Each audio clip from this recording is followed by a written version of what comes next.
What decision are you not making? Yes, that one. That one that just popped up right then.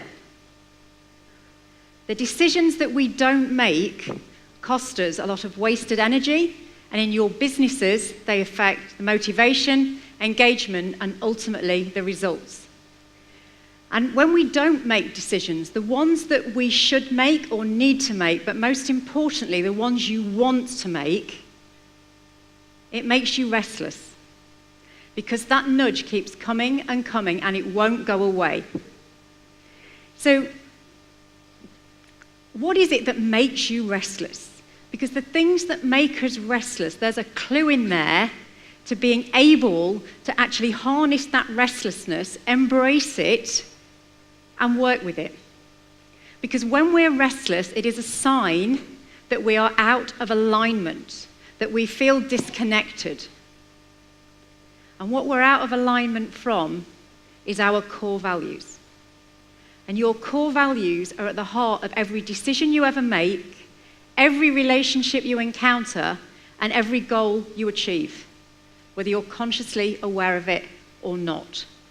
My role in the few short minutes I've got is to make you more conscious of what it is that might be driving you, and more importantly, are you acting in alignment with it? Because that feeling, that nudge, that restlessness is showing you something. And your values are your intuition made conscious. So just look at the slide at the moment with the two paths on it.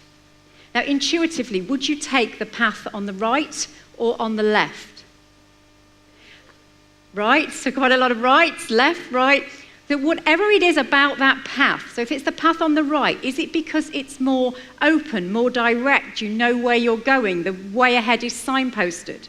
For those of you that might take the path on the left, what is it about that path? Adventure, mystery, the unknown. That says something about you and what drives you. And what does it feel like to take the other one? Probably not very comfortable. So your choice. Do you want to stay in a state of restlessness? And you might not be right now, but it happens from time to time. Or really step into that courage and trust. And first and foremost, to trust yourself. Now, my whole mode of operandi within organizations is to lead from the inside out.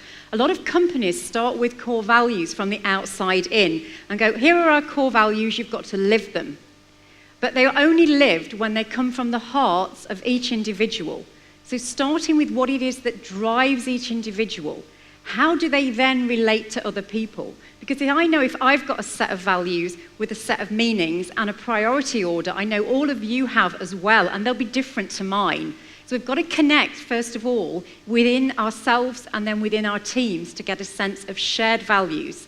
That then leads to connect, looking through that lens into the company. You'll get a deeper sense of engagement if somebody knows they're driven by making a difference, for example, but the company values might be creativity and innovation, but how do I link that value into the company's values? And then as a byproduct, you'll get your culture of trust and respect.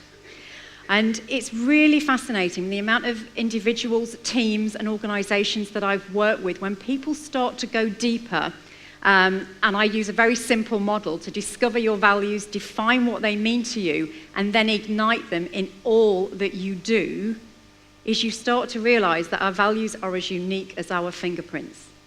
And if somebody's got a core value of making a difference and somebody else of recognition, those two people need to talk, because how are you going to achieve the same results when you're wanting different things? And the priority order is really powerful. And this is a lady, Jennifer, that I worked with. And she was in a role in reward, and she was feeling really restless, wanted to leave the organization. And she said, Jo, I'm going to leave. She wasn't in line with her values. A curveball came her way, and she was offered a role in talent. And she said, I'm not going to take this. Anyway, on checking in with her values, actually she was much more aligned to a role of talent than she was of reward. She took the role, and she became a completely different person, more alive, more motivated, more engaged. And it was having that courage to trust that when you make a decision that is in line with your core values, it will work. So what is the decision that you are going to make today that you need to put a stake in the ground? Because when you live and act in line with your values, extraordinary things are possible. A little bit of magic happens, and the rewards are immense. Thank you very much. Thank you.